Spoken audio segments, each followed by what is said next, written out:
board member Frank Nelson ese ojidi ye pa say adwuma omode ama Didi Dramani no the best Heartfolk could have done. Or see, Nemum, I saw man enough time. Na ultimately change near my air course our Heartfolk into a mafano. A yepa, Nemum, or woman a time, or monk or young people who be a Didi Dramani media meaning that madam for a million.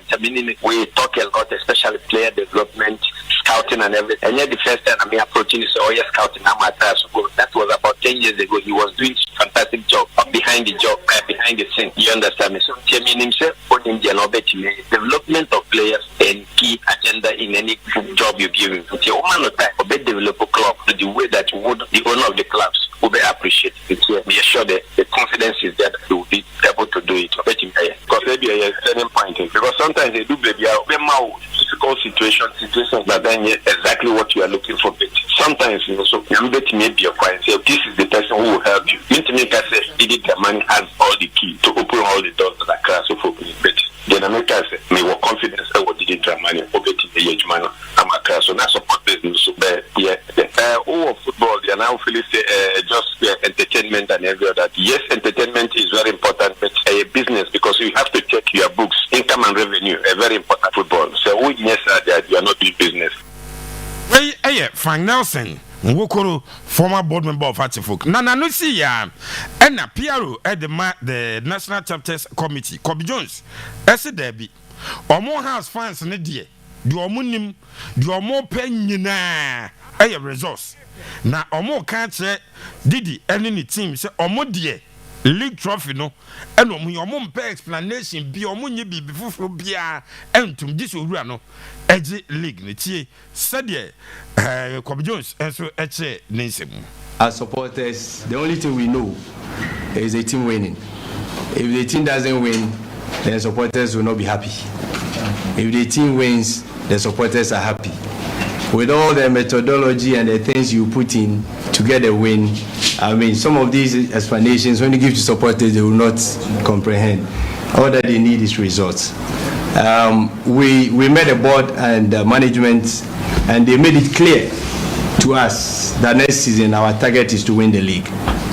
I believe maybe you've been communicated to that effect that we want to win the league next season.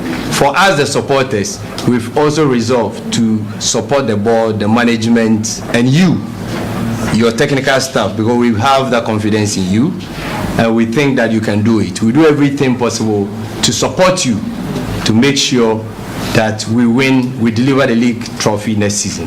Inti Kobe Jones, NCCPR, and was simple for so much league supporters almost there, so muye bia on bed the attention, the league in the no munya. And no, and a communications director at the Hatch Kwame Parado, SA. Osrepa supporters ninya betre. Na Didi, on your angel, on your magician. So be winning matches in yina, omonka se enko ye nemum supporters no. Enya betre kakra.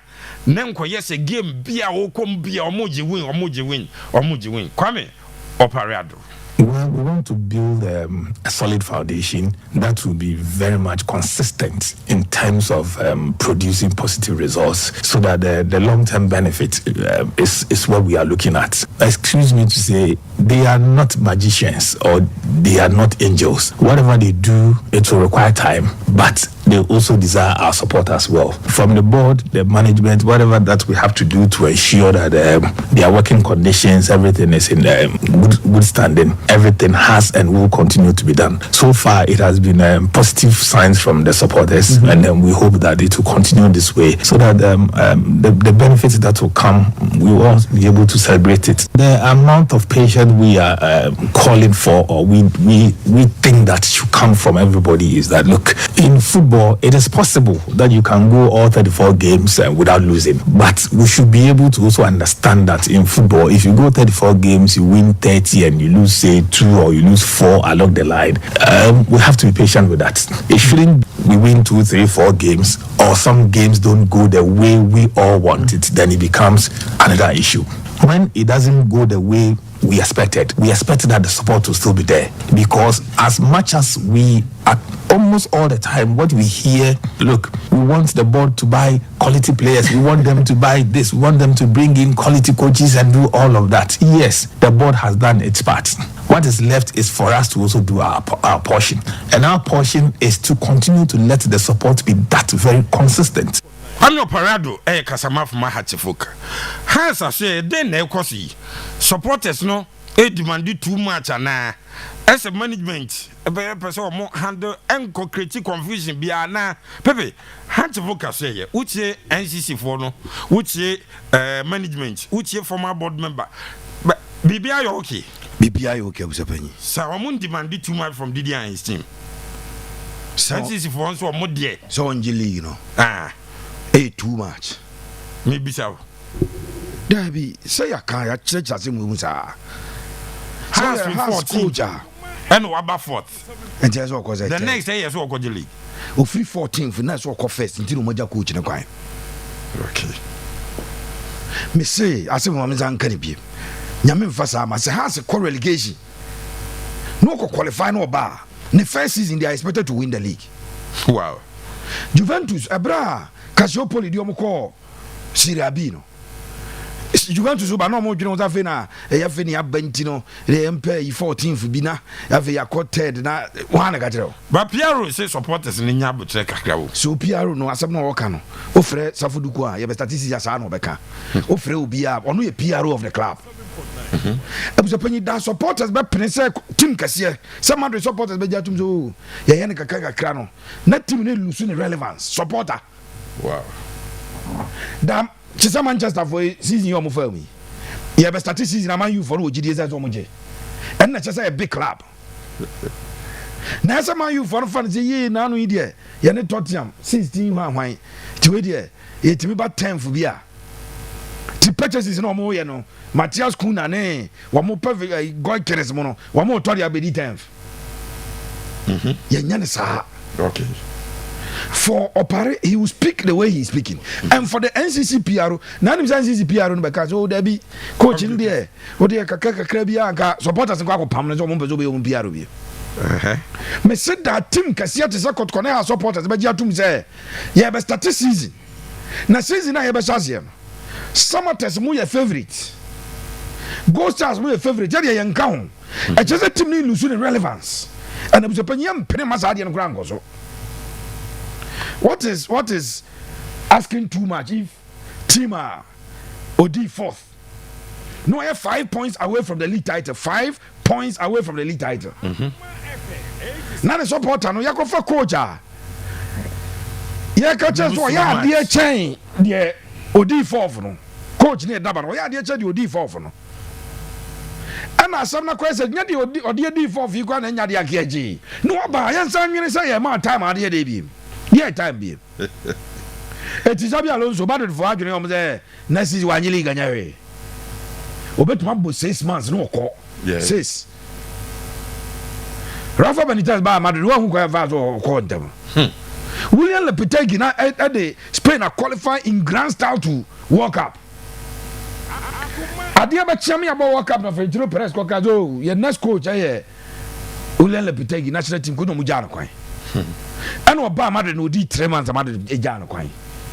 Madrid Emma papa ilusu na juma Spain national team coach Lauro coach o mu jano kwan in 3 months that is coaching.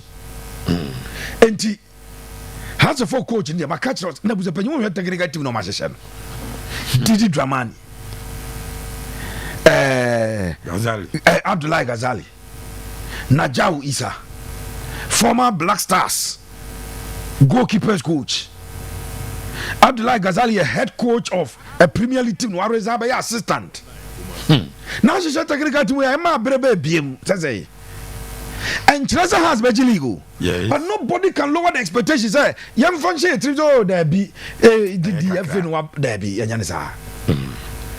Adiabakwa Mentiasiana Ralph Busa question because Didi say Didi, as we know him, is a researcher. So he must go deep.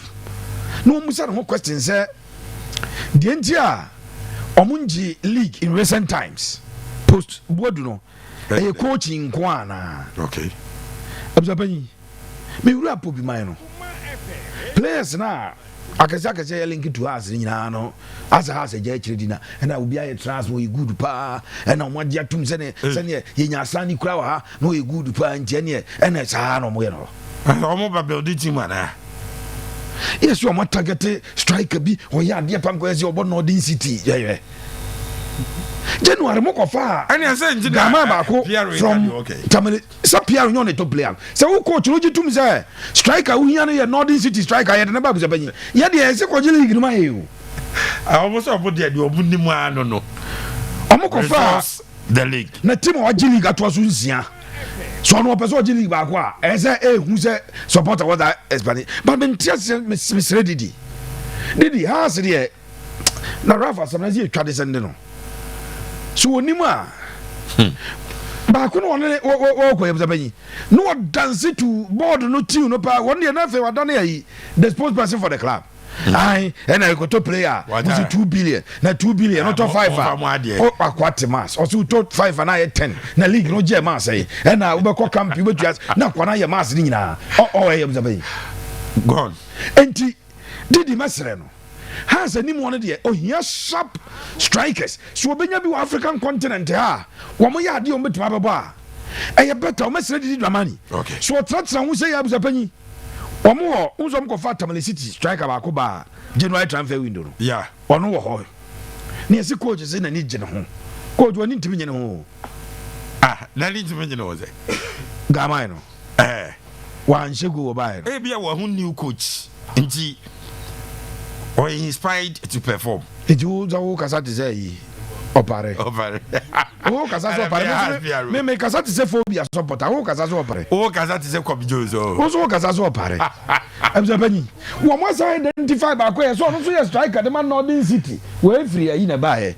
Tamale City na buy. And he say striker be division 1 no Northern City. Na Didi cry o mutakeneka yi no nim no. Na kwane ya de pa. Didi. Anya Northern City ne Tamale City ne Sanya man San Komono a striker Obama has 15 goals has it striker on the 9 Kenya has it Ismailado Obabo goals na ma na no ya free ban ya mokra bene na moyi mesere mpanyifo no wo mo mpa quality materials na mfa ma coach no na coach is one demand because has it there so yes one demand na ma mpanyifo no pe wasem but o mo pe wasem na fe no so a Kobe Jones mo be yi omuti to meet na say a una be yes a story ma yes has for stakeholders meeting me boa board ni nie yeah and a coach watare nie and supporters and a board no kasa ya no mo praise coach ne so ya de na ba bi obefa ye ne kwan supporters ne kasa ba ka je so mo so mo de mo se enyi coach ne video nya sa mo guy coach ne enyi no Didi yes we no me hwane kakra bu japanyi anya kakra se me chire Didi Dramani on starting call the targets ho Didi onim Ghana Premier League players o last time team on na coach last time ya assemble black guys on na coach on top players me we na japanyi has and compete baby me da say was it amen we are waiting. Tell people I trust him. So we are waiting for your show on TV that I will enjoy. Keji Madam, Auntie Dana, and I will also anyway. Abba, you go to the day. Seraph. Yes, sir. Hatche folk, BBI okay. Supporters need demand too much. And now, management, a massage, and I say BBI. Supporters need demand. Almost more dear. The league title.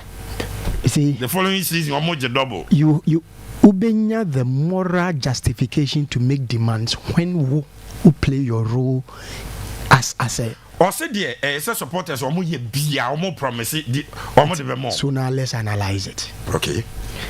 After Samuel Bodu.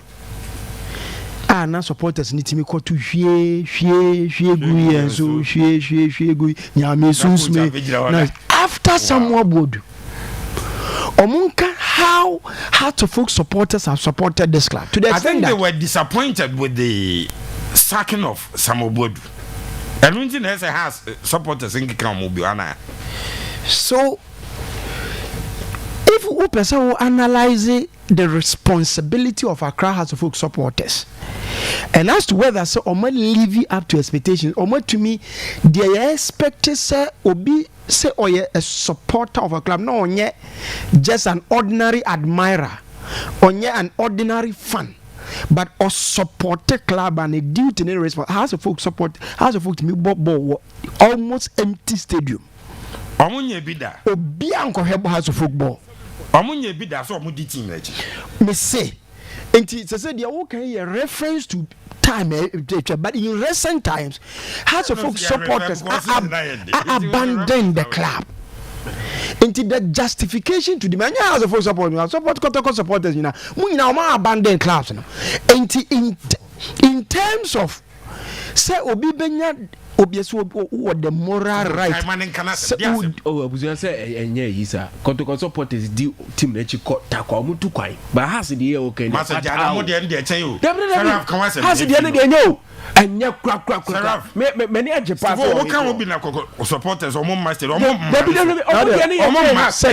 to tell them and they can wo but the woman say has the nyansa wo de chen o mutu kwai grow the nyansa o mu ni has team na chi wo kan obi na supporters o mo master kan okra me che o mo abusu no kra ma ka che da bia me ka che o mo seraf kan wa se memfi no ma se some analysis no he has of ma me mo baso say dey so this way na ya me bufu nti envy yeti no but see for me I say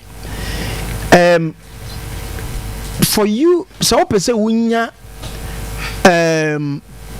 unya sa akokoduru a ye di demand ne ma bia e wo se won so ye obi a uhuni twaka bia na se uhuni asem and but omo ye bi penyo wo kai Jones time okay some body time na have supporters nti e bia bibi omo so pay nti no ama omo ate atena no eno nya possible nti so now the chicken and egg situation say no Didi mebo no homodin no momra on board and so omo beba on board and Didi abo no homodin so ye bisa so no crane say me for me me enthused about the kind of supporter Hearts of Folk supporters they I criticisms has go through situation where your point kakra bia gada where you hono to say how omo de be protest wo Baba Yara stadium omo tro banner so we don't then the omo de ba on man panyifo na hwe omo nim kra hono no we want to see we want to see him omo ntrese Hearts of Folk in difficult times, we have been there for them. Hearts in good times, you will hold the mom. Okay. In Tianam Sadi and Intino, you were the moral courage. Okay, sir. To be cast says so onya. Kotoko supporters, quite on fast support. Yeah, you know, this onya. Onya sabi crocan says onya a portion of it be. Obekan wa how them pachokwano jopano. Benya okasis onya said the Kotoko supporters yeah, you know, so onya bi kakra or Heart of Folk. It tells you of the level of neglect. When you are mafas where ye atu House of Folk ajeje mu ayi House of Folk to twene nti eduru baby na so ugina na ye na ye we want you to do ya na bisa say hey what is your where is your way put your money where your mouth is on and your ma why na wo say eh something that gives you that moral justification utumi gina on a demand what but ya kan nyina awie no ya ba be ka che Didi say opanyin Hearts of Folk they said wow kind on one kind a big club a tradition at the end no that's true of Accra Hearts of Folk. No credit say standards at Accra Hearts of Folk and yet top 4 qualification standard at Accra Hearts of Folk no can say on from unko on G League on from unko the stage on from unko man target a year you are so the term of reference for Didi a work cut out the idea actually say when you person we meet no no credit but no credit say all the fact you know various departments within Accra Hearts of Folk must come together. Okay. Supporters play a role, management play a role, board play their role, owner and so play a role, factions obi ayi factions so afanu nya obi ye de oye na fe akambo mom nyina enti nyina from and san show bottom no mun nyina on hwe Didi say Didi perform. I can tell you if all of them refuse and now said do not perform their roles, Didi be a failure like all the other coaches are. Ye hu omo ntino clearly obi am play the role said the be ya Didi am perform betimi akase. Ye nyina ye de wo and I went to me and deliver. We a seraph message. Yet was so na urum ewo efina say ya minim say asem we